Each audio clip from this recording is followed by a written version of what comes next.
What time are we? What time? All right, now let's go. Wow, we're live? Okay. Good morning.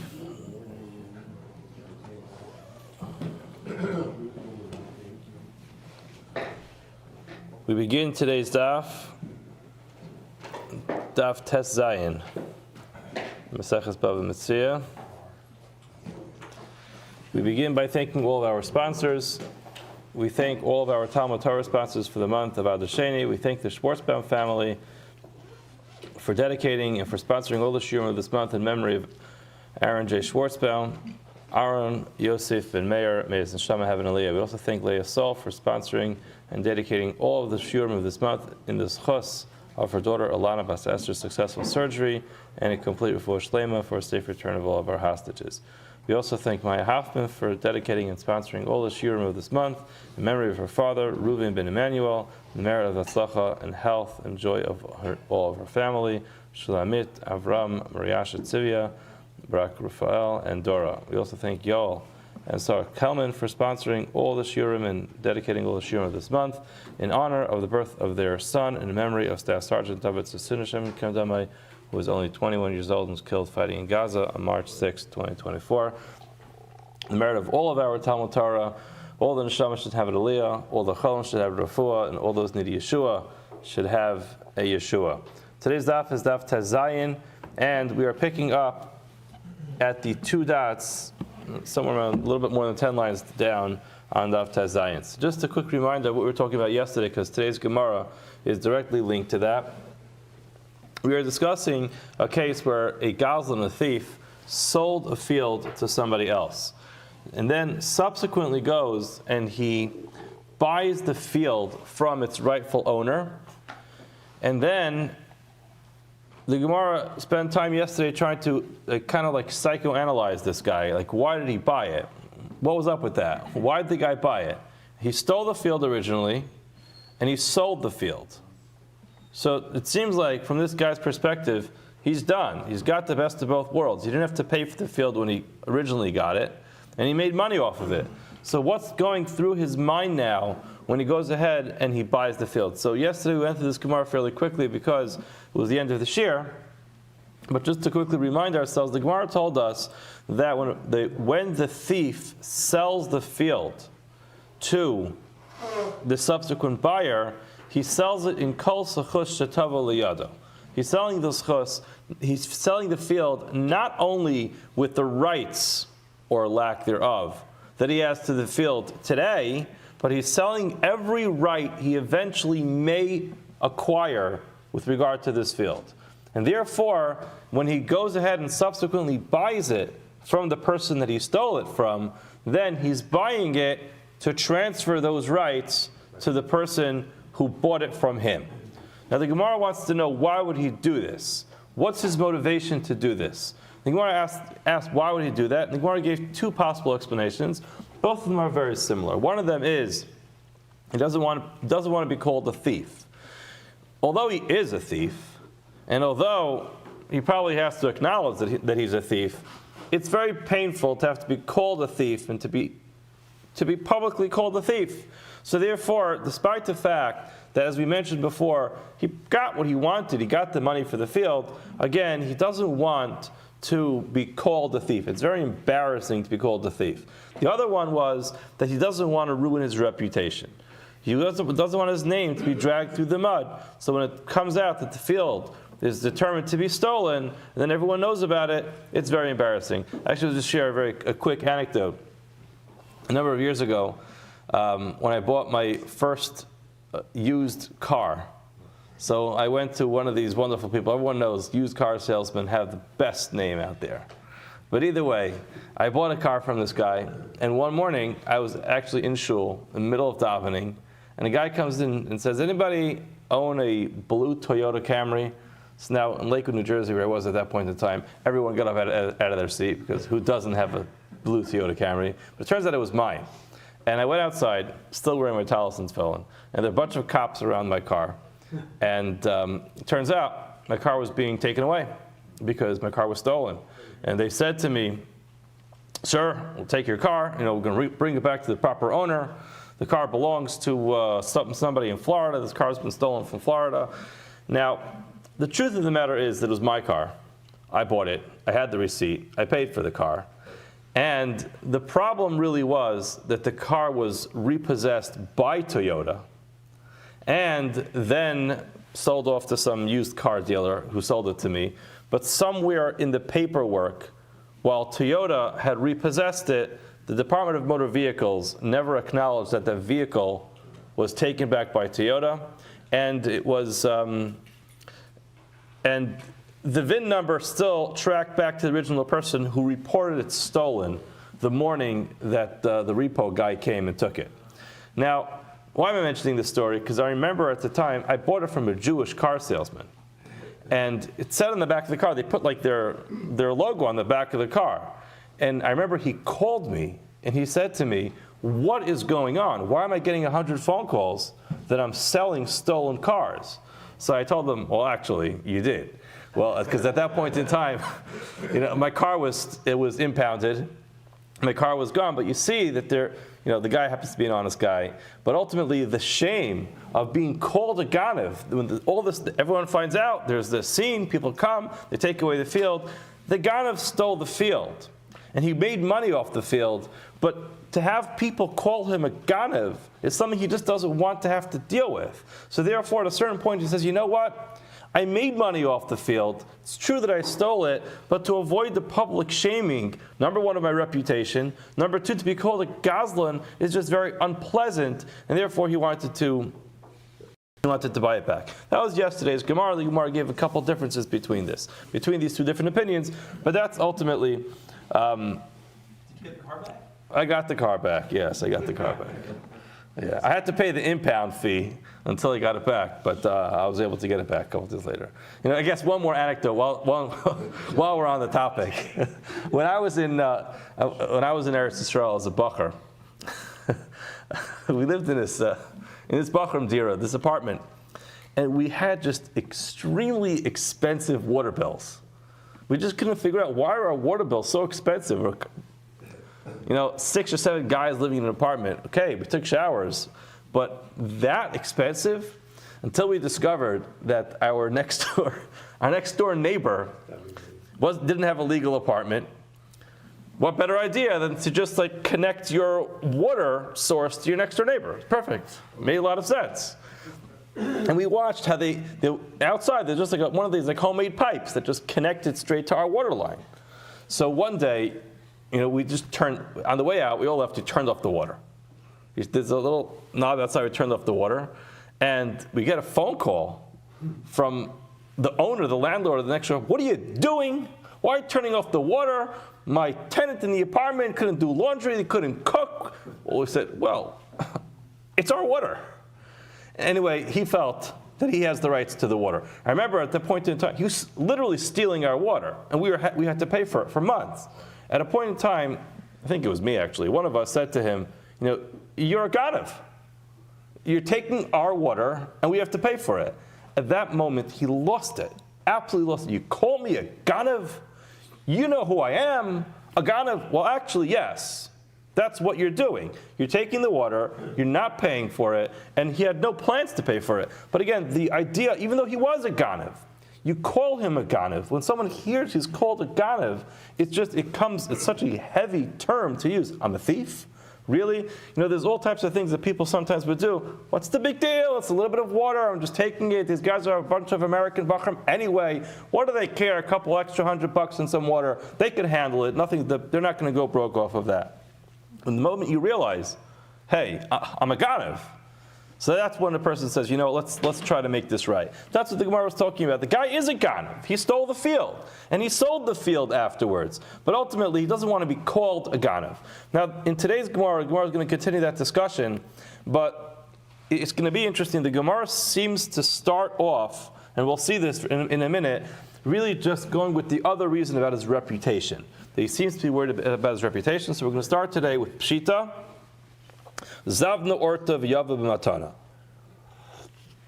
The Gemara now is trying to understand when this, let's just call him for what he is, this thief goes ahead and buys the field, and we're psychoanalyzing this guy, why did he buy it again? So the Gemara says, if he sold the field to this original buyer, and then before he went and bought the field legitimately, he sold it again.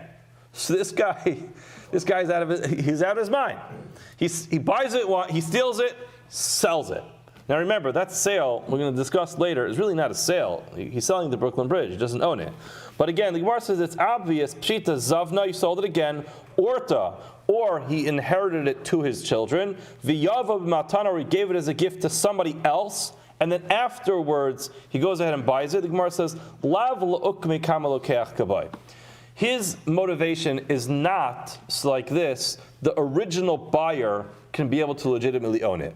Because if he legitimately was trying to make things right, it's like this, the subsequent buyer can actually legally own the field that he bought. He wouldn't have gone ahead to circumvent that by giving it or selling it to another person. So he's bringing in a third party, I should say a fourth party into the sale. Clearly he's not motivated by making it right for the first buyer.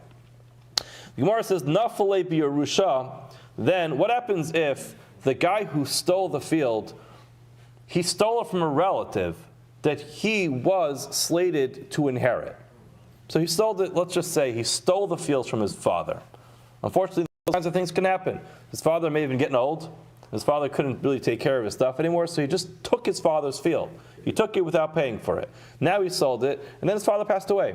Now his father passes away, he inherits his father, so now the field is legitimately owned by the thief. So the question is, in that case, can we really say that he went out of his way to go buy or to acquire the fields like this, the buyer will legitimately own it?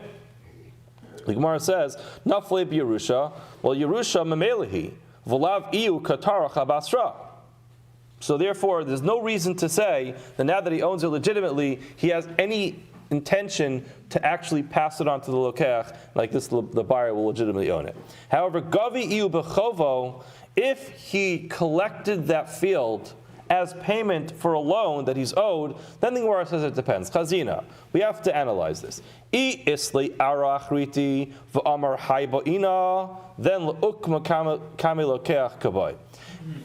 If this thief also lent money to another person, and the person never paid him back, so now the thief goes and says, sir, you legitimately owe me money, and I'd like to collect your real estate instead. Now, if the debtor, the one who owes the money, actually owns lots of real estate, and he intentionally says, I would like to collect that field that I sold to that person. So the fact that he's choosing that field indicates that the reason why he wants that field is because he wants to be able to create legitimacy to the sale that he made earlier. He's doing it to benefit the lokech. V'ilo, if not, if the guy doesn't have any other fields, is the only one, zuzi hu debaya frui. That's what he wants. He wants his money. Therefore, he collects whatever he can get his hands on. Gemara says, Yavan alei b'matana. What if the victim of the theft decided to ultimately give the field to the thief as a gift? So there, pligi bar of Acha v'Ravina. Rav Acha and Ravina argue about how we view that. Chad amar matana kirusha the hamamela.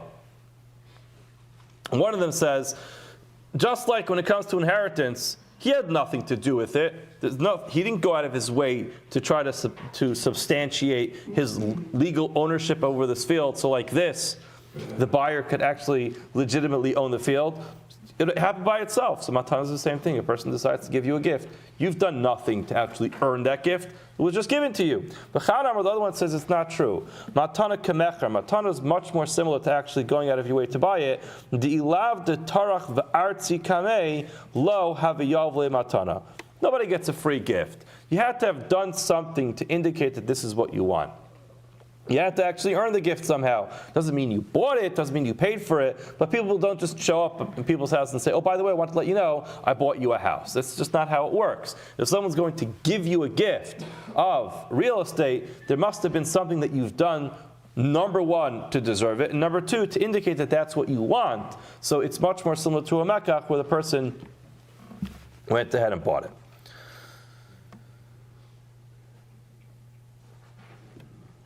Now the Gemara goes on to explain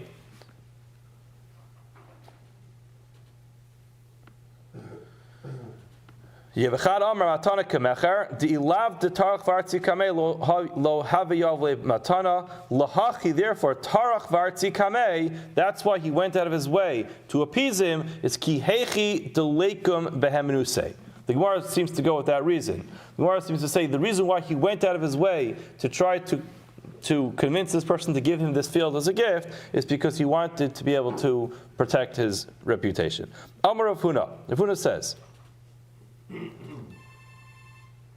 I'm sorry, we skipped a line. V'ad emas. The Gemara asked the question, V'ad emas, until what point in time do we assume that a person is purchasing this field because he wants to protect his reputation? In other words, you can't say this goes on forever. So at what point in time do we say he wants to do that? Until he ultimately gets taken to court. At that point in time, if after he's taken to court and based in he's already being held responsible for the fact that he stole the field, at that point in time, then he goes ahead and buys it, so then it's too late. His reputation is already he clearly wasn't so concerned about his reputation, and therefore if he's buying it, he's not buying it because he wants to help out the lokeach. Chia Barav says, Adamata Adrachta liyadeh. It's not until he's taken to court, he gives him some more time. It's until the actual document that says he has to give up the field makes it to his hand. At that point in time, he can no longer say that he's trying to protect his reputation, and he's doing it on behalf of the lokeach. And Rapapa Amar Ad de Mischalin Yomi Achrazas, until the days of announcement start happening. What does that mean? So basically there's three steps over here. Step number one is a person's taken to court, he's summoned to Beis Din. The second one is, after the legal proceedings, there's going to be a psak that's given, and then there's a point in time when the Beis Din starts making announcements that the fields are for sale. So it's three different stages in this process. And the Gemara has machlokes at what point in time the person can still say he's trying to protect his reputation and he's buying it to legitimize the sale that he sold to this first person. Now the Gemara asks a very simple, fundamental question. Maskufla Rami Bar Papa Mechti. Let's take a look and analyze this. In other words, we spent a lot of time trying to understand what went through the mind of this thief. And we're ultimately determining that when he buys the field from the person he stole it from, he's buying it because he wants the original sale of when he sold the field to this innocent purchaser to be legitimate. The problem just is, there's a technical issue. The buyer never bought the field. He was sold the Brooklyn Bridge. If I sell you someone else's house, I could do whatever I want, all kinds of acrobatics, but ultimately the bottom line is, I didn't sell anything to you. That's Gemara's question right now. How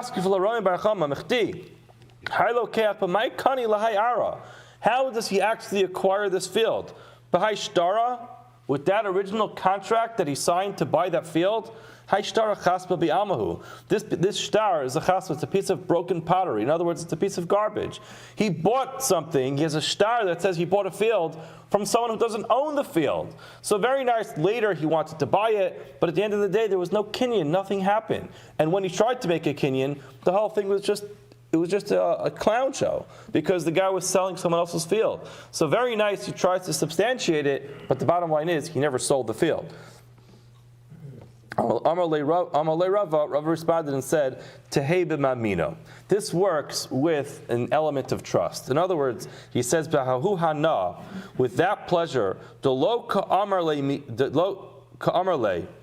midi, v'kasamach aleha tarach omaisi le v'gamar umakni le.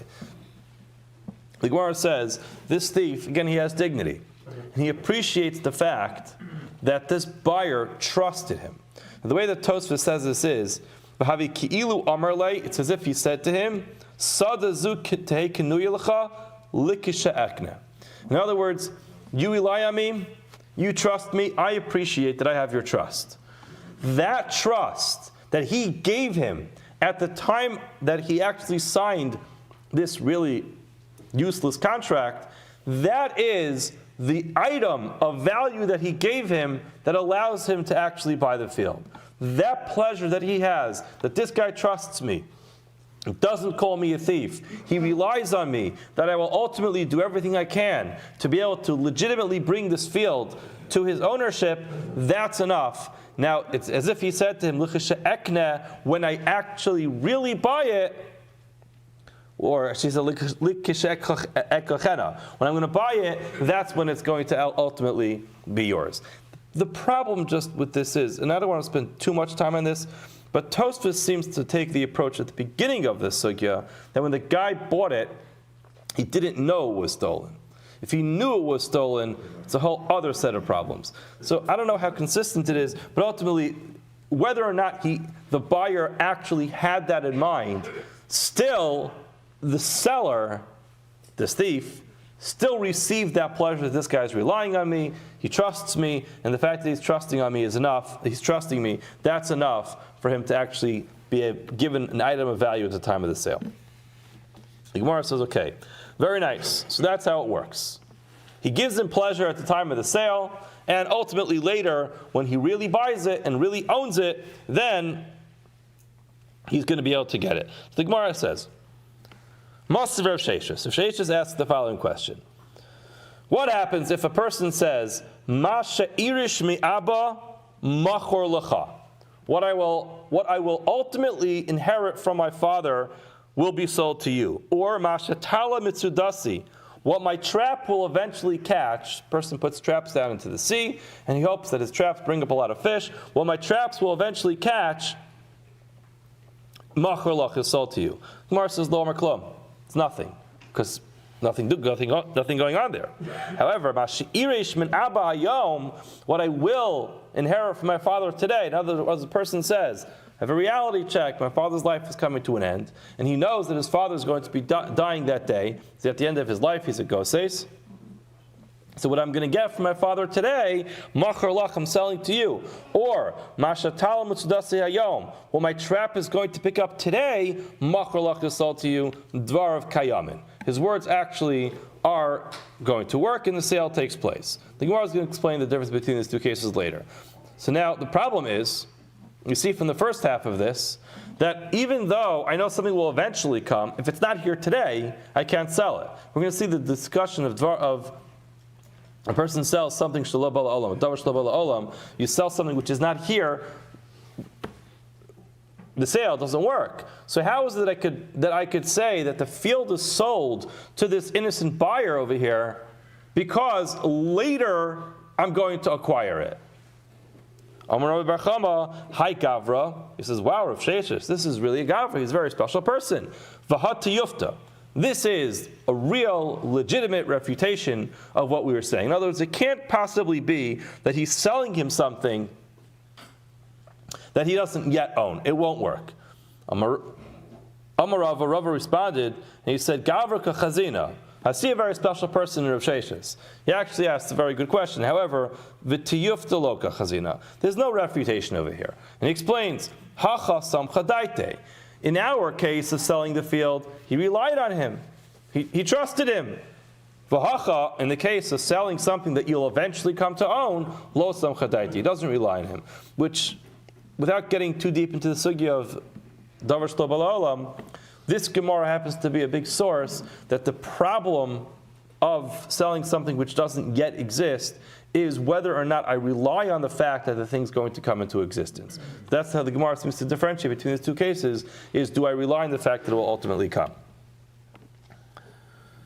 The Gemara says, Hacha samchadaiti v'hacha lo samchadaiti, Hacha samchadaiti da'alzul v'tarach u'maisile. In this case, he relies on the fact the guy will get it for him. Kihechi lo nikri glazlana. He knows the person has this motivation, which is interesting. Earlier, the Gemara went with the reason of protecting his reputation. Over here it says, the buyer knows that he's going to ultimately get it, because everyone wants to make sure no one calls them bad names. No one wants to be called a gazlan, and therefore he says, if this guy doesn't really get a hold of the field, he's going to go down in the books as a gazlan, and That's something he doesn't want. So I know I can rely on the fact he doesn't want to be called a Gazlan, and he'll get it from me. In this case, where he's making the sale, he doesn't rely on him because, again, he's not a Gazlan. He may have sold something he never got his hands on, but he didn't steal it either. I guess they sent the same thing, the same question to Rabbi Abba Bar Zavta. He said to them, this is such a good question. You don't even have to bother bringing it into the base medrash because it's a tiyufta, it's a refutation. Actually not. We got to take this into the base medrash, to the deepest thinkers, to the biggest chachamim, have them analyze this. Why? Because hachasam chadaite, like we said before, our case of the sale, he relies on him. In this case, he does not rely on him. There was a story, a similar story like this, but Pumpadisa, the Osve, and they asked this question. You don't have to bother asking this question because, again, it's such a strong refutation. Abaye responded and said, actually not. You got to bring it inside. Go bring it into the innermost chambers of the base medrash, because again, the same discussion. There's a difference between a case where a person sells something that he does not yet own, and a person sells something that he already stole, because, as we said before, a person who sells something that he stole, he wants to protect himself, doesn't want to be called a gazlan, and therefore the person relies on the fact that he will ultimately take ownership on it, so he relies on it, and the sale is complete. Now, if you remember, in the question that we asked, we had two scenarios. Scenario one was a case where a person says he wants to sell to somebody something that he will eventually inherit, no timeline, just eventually, or he sells him something that will eventually come into his trap. That doesn't work. But if he uses the word hayom, that it will come into my trap today, or that he will inherit today, that does work. The Gemara says, "Umayshna reisha, umayshna seifa." What's the difference? In both cases, at the time of the sale, he doesn't own it. Amar Rabbi Yochanan seifa, masha irish mi abba hayom, mishum kvod aviv. In that case, where he's talking about what he's going to inherit today, it's for the honor of his father. And Rashi explains, the last line in Rashi, Kishahaya aviv goses, v'tzarach mos l'kvuraso, ulutachrichin muzar l'chvod aviv, shelo la'shoso b'bizaya. In the case where he knows he needs money, his father's about to pass away, he has to pay the burial expenses, he has to pay the funeral home, he has to pay for the tachrichin, he needs that money. So therefore, he's going to make sure that whatever he inherits transfers right away. So the person relies on the fact his father's dying, he's a ghost, he's on his deathbed. The property will come to him today, and he knows that the sale will be complete because this person needs the money, and therefore it's a real legitimate sale. The same thing is true. Masha talab mitzvah hayom, top of Tazayin and Beis. The reason why that works is mishum k'tei chayav. Person saying today. You know why he's saying today? Because he needs the money today. He needs to be able to bring dinner home for his family. And therefore, the person understands if he's selling what he's going to be trapping today, that's something I can rely on, because the person needs to be able to bring a meal home, and it's a good sale. Amar Rav Huna. Rav Huna says, Amar Rav, the name of Rav. Ha'amar lechavero. Person tells his friend, Sadeh she'ani lokeach, a field that I'm going to eventually buy, likisha ekochena, I didn't yet make this deal. I'm working on it. I'm trying to get all the paperwork in order, trying to crunch the numbers, have a couple details in the contract that have to be hashed out, but ultimately, when the sale closes and when it finalizes, it should be sold to you today. Halacha is, kana. He owns it. Amar Rava comments on this and he says, Mistavra, it seems to make sense that when Rav Huna said this in the name of Rav, that a person could sell a field from today that he's going to buy later, that's talking about a case, Milsa Derav Besada Stam. That's just if he says, I'm a real estate guy, I'm eventually going to buy some fields, then in such a case it will work. Aval Besada Zu, if he points to a very specific field, low. It's not. He doesn't work. Why? He's not going to rely on him because mi yemar demazvin la nehalei. In other words, when you're talking about a very specific field, the odds are not so much in your favor, because if it doesn't work out, it doesn't work out. There's no recourse. But if you're talking about just in general a field, there's always a field that's available to be bought. So therefore, the chances of the sale actually coming through are much higher when you give a much more broad availability.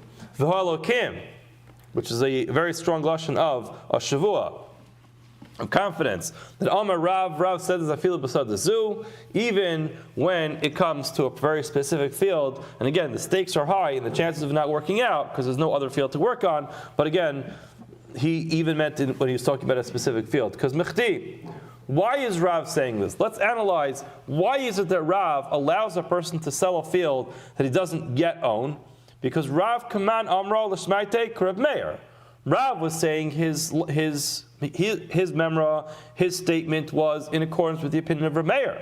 Who's Rabbi Meir? The Amar, he says, the person can actually sell something that doesn't yet exist. The Tanya, for it says in the Brisa, the Omer L'Isha. Person says to a woman, I actually think that I learned this Gemara in Daf Yomi with you when we learned Maseches Kedushin. He says, "Hiskadshi li la'achar she'es gayer." You'll get married to me. You'll be mekudeshes to me after I convert. Or la'achar she'es gayri. After you complete your conversion, you're going to be married to me. Again, at that point in time, they can't get married because one of them are not Jewish. After I will be freed, I'll be emancipated from my master, or after you get freed, or one of the most insensitive things for a person to say. A person goes to a woman and says, listen, I know your husband got a short amount of time left. After he's gone, I'm ready to go. Okay? After your Yavama, when this woman falls to Yibam, so she is zakuk to this Yibam, she's not allowed to get married until Chalitza happens and she frees herself up from the Yibam.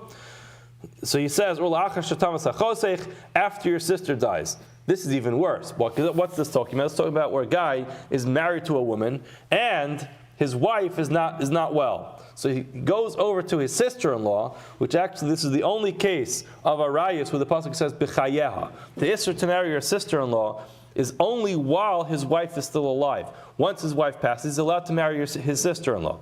Unlike Ach, in this case, he's not allowed to marry his sister-in-law as long as his wife is alive. So he goes to his sister-in-law and says, listen, when your sister dies, Harayat Mikudeshasli, you're going to be married to me. So again, at that point in time, it's an isser to get married. The kedushin is not going to work, but he's marrying her for after his wife, who's the sister of this girl, dies. Don't ever do that. Okay, Eina Mikudeshes. The halacha is Eina Mikudeshes. Rav Meir says Mikudeshes. Now, V'ha'isha zu. So V'ha'isha kisadazu. It's a very specific woman. And he's relying on a certain set of facts to come true in order for this specific woman to be married to him. Meir still said it's going to work. So clearly, Rab, who's following the Meir's opinion, even though there's no guarantee that it's going to actually come through, nevertheless, it works. So therefore, even if a person says, I'm selling you this field for when I ultimately purchase it, according to Rav and according to Rav Meir, it's going to work. Amar Shmuel, Hamotzi shtar hakna b'shuk. Do you remember two daf ago, we talked about a shtar hakna. What's a shtar hakna? Shtar hakna is when a person writes a contract and commits himself prematurely to give over his assets, even though he didn't necessarily even borrow the money yet. So basically, he's meshabed himself to give over his property, even though there really is no loan that allows it to happen. We mentioned this before with regard to finding certain types of documents. Now the Gemara analyzes that case. Hamotzi shtar hakna b'shuk. A person finds a shtar where a person obligated, he put his properties on lien in that document even before the loan. He finds such a document in the market, yachziru l'bailim, he should return it to the proper owner. The Gemara explains, Why not? Because the imishum, the cost of luvos v'lo lava, what are you worried about? Why shouldn't you give it back? Because maybe he wrote the document with the intention to borrow money, but never actually borrowed money? Well, too bad. Hishabad nafseh. That's the point of ishtar hakna. A person prematurely obligates themselves to another person, understanding that there's a high level of risk that the loan may never actually take place. Why would a person do this? I don't know. But I guess for the purpose of this person's, whatever he's motivated for, maybe he thinks he has to write this in order to get the loan, so therefore he puts his properties on lien. That's the risk that he took, that he might not ever get the loan. But he ultimately obligated himself to this person. If you're worried that the actual loan did happen, but he paid it up, and therefore you're going to give back the shtar hakna, you're going to give the ability to the lender to collect his properties illegally, well, the Gemara says, lo chashina l'peroin. We're not worried about those kinds of things. Why? Dimisa depare. If the guy actually paid up his loan, mikra havikarle. He should have ripped up the document. The fact that he did not rip up the document is an indication that he did not pay back.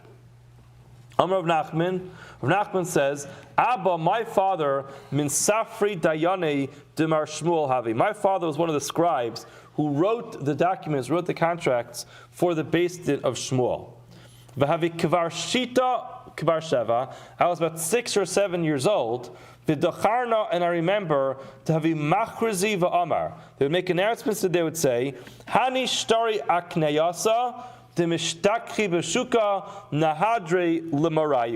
remember they would constantly announce in that Beis Din, if you find a shtar hakna in the shuk, give it back to the owner. Interestingly, it's not clear if what he's saying over here is like a halachic psak based off of this, or he's just backing up the psak that we said earlier. In other words, Shmuel told us Hamotzi shtar hakna b'shuk yachzir l'bayla.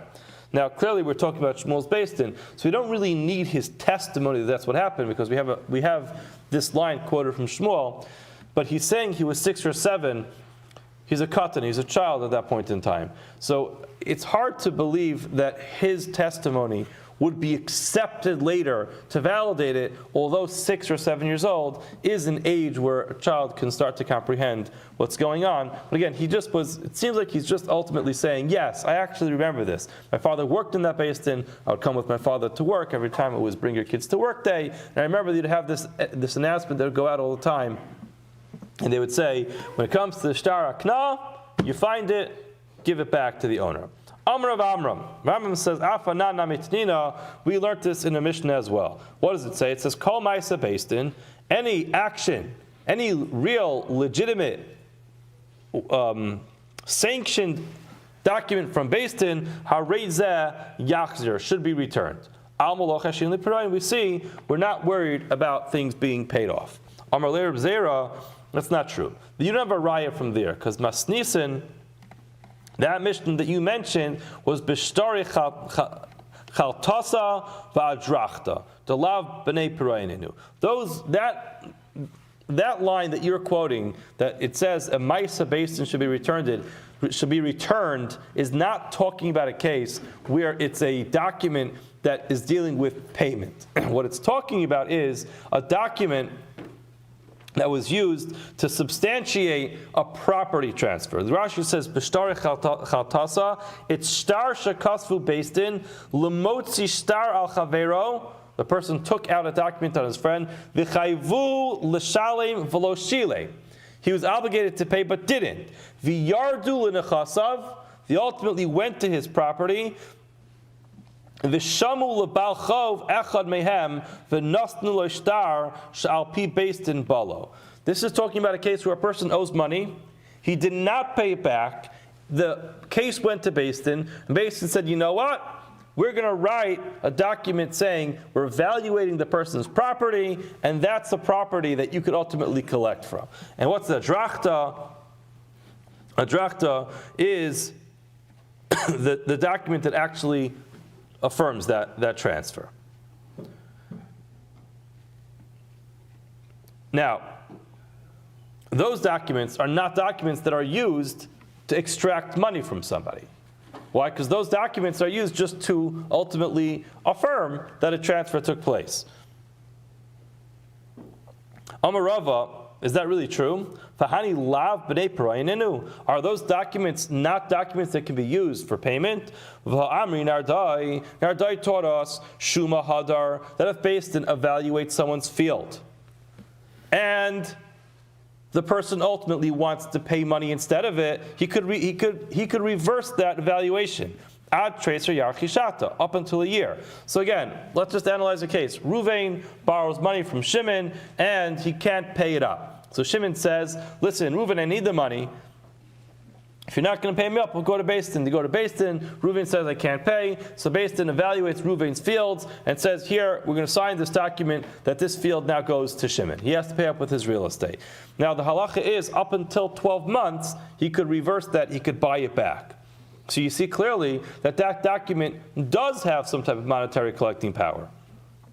Meimar said, Anami Nardana, I'm from Narda Vesvirali, and I'm of the opinion to Shuma Hadar, that this evaluation can be reversed by him buying it back. The Gemara says, La'olam, sorry, the Shuma Hadar La'olam, it goes back forever. El Amarav Rava says, Hasam Hainu Taima. The reason why we don't give it back, or so we do give it back, is because the Amri Ihu Huda Afsada Nafshe. He himself is responsible for this. He's the one who loses out. Why? The moment that he paid him up with this property, he should have torn up this document. The fact he didn't tear it up is his own problem. So it's not that we're worried about Pirayin, that we're worried about it being paid up. We're worried about the fact, in other words, it's his problem. He paid up. He got the document back. He should have torn up this document, which would be a problem. The fact that he didn't tear it up is his own problem. Inami l'michtav shtara chrina ilvei. He should have written another document about the transfer. So listen, I owe you money, but ultimately there's another document that says I paid you up. I give you my property. And the Gemara explains the Medina aro lo boy l'mahader. Really, from the halachic perspective, he doesn't have to give back the land. Rather, umishum dvasisa yashav ato b'nei Hashem hu de'amar Rabbanan tihader. What's the reason that we allow the person to be able to buy back his property? Is because there's a pasuk that says vasisa yashav ato b'nei Hashem, recognizing that a person borrowed money because he needed money, and recognizing the person was honest. He tried to pay back the loan, but he couldn't. And he paid back the loan with his real estate. And recognizing that's a very unfortunate situation. But the pasuk says, Vasisa Yasher Vatov. Recognize that you should do what's right and just. This person really needs his property. He wants his property. He never had intention to lose the property. Now he has money. Do the right thing. Let the guy buy back his property. But the reality is, in the Asisa Yasher Vatov, doing what's right and just in this case, is really selling him back his property. It's a brand new sale. So therefore, Hilkach Meresha Hu de Kazavin. He's really selling it back as a brand new sale. He should have written a new document. In other words, what we're explaining over here is that the reason why you can give back these documents is because there should be no problem that comes out from it. The fact that the document is there, maybe he bought it back. Maybe he did buy it back. But ultimately, if he bought it back, he should have written a new document. If you have all the documents in place, nobody will lose out. What should we say about a case where there's a shtarchov, where a person is actually finding a document of a loan on the street? In such a case, Lemikri l'shtara. In other words, what you're saying is you can always return a loan document because if he paid up, he should have torn it up. The problem is, maybe the lender didn't give it back to him right away. Maybe he was saying to him, you know what, thank you for paying up the loan. I'll give it back to you tomorrow. I don't have it here. It's at home in my file cabinet. Well, I'll come to shul tomorrow morning. I'll bring it to you. And the next day says, ooh, I'm so sorry. I forgot to bring it. You know what? Give me till next week to find it. Keeps pushing him off. So he paid back the loan because he wants to pay back the loan. Maybe he just didn't get the document. So now the guy dropped. Now ultimately, the lender drops the document. And you're saying you can give the document back to him. You're going to give him the power to collect twice. And he says, Amalei says to him, Lamachar, tomorrow you have nalach. The Gemara says, Tahashta lese gabai inami apshiti desafra zarle. It's possible that in those cases he's holding it back because he wants to charge him the fees that he incurred to actually get it written. Amar Ravo, Amar Rabbi Yochanan. Ravo says the name Rabbi Yochanan. Motzei shtar chov bashuk. A person finds a loan document in the street. Afal pi shekasa bohenpik. Even though it has the stamp and the seal of Beis Din on it, lo yachziru l'bailim. You should not give it back to the bailim. So this clearly does not agree with Shmuel. Shmuel said earlier, you give it back. Here he says, you find a document that has a seal of Beis Din on it, don't give it back. Lo miba, you don't even have to point out, heicha de lo kasa bohempik. In the case where it's not a verified document, you could even say that, you know what, the reason why you shouldn't give it back is because maybe the whole thing never happened. The document was written, but it was never stamped and affirmed by Beis Din, and therefore you actually never borrowed the money. Even if it actually has the stamp and the seal of Beis Din, he should not give it back. Umay nihu demikoyim. That means that it's actually verified. Lo yachzer, don't give it back. Why the chashinan? We're worried lepirayin that it was paid back. Where it says Eisvei Rabbi Yirmiyah or Bava. Rabbi Yirmiyah asked the following questions for Bava. It says Kol Ma'aseh Beis Din Reza Yachzer. We learned earlier that anything which is a Ma'aseh Beis Din, anything that has Beis Din's signature on it, should be given back. Amalei Bava Amalei Yirmiyah Bri. Yirmiyah, my son. I don't know, Yirmiyah was not his son, but he still used the language of my son. Lo kol ma'aseh Beis Din shavin. Not all actions of Beis Din are the same. El kagon shahuchzak kafron. This is talking about a case where the guy's an established liar. He perjured himself once before. He lied before, and therefore in that case we don't take his word for it. You're telling me that just because a guy was caught lying once, that means he's never going to pay back again, and therefore you're always going to give back documents to the lender because you assume the guy doesn't pay? It's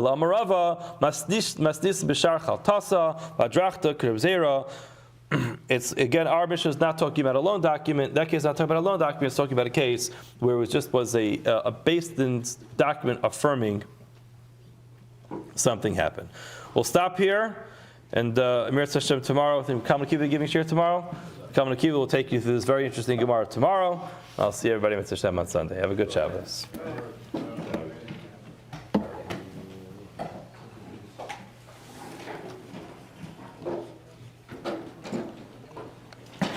Have a good Shabbos cover on Zoom.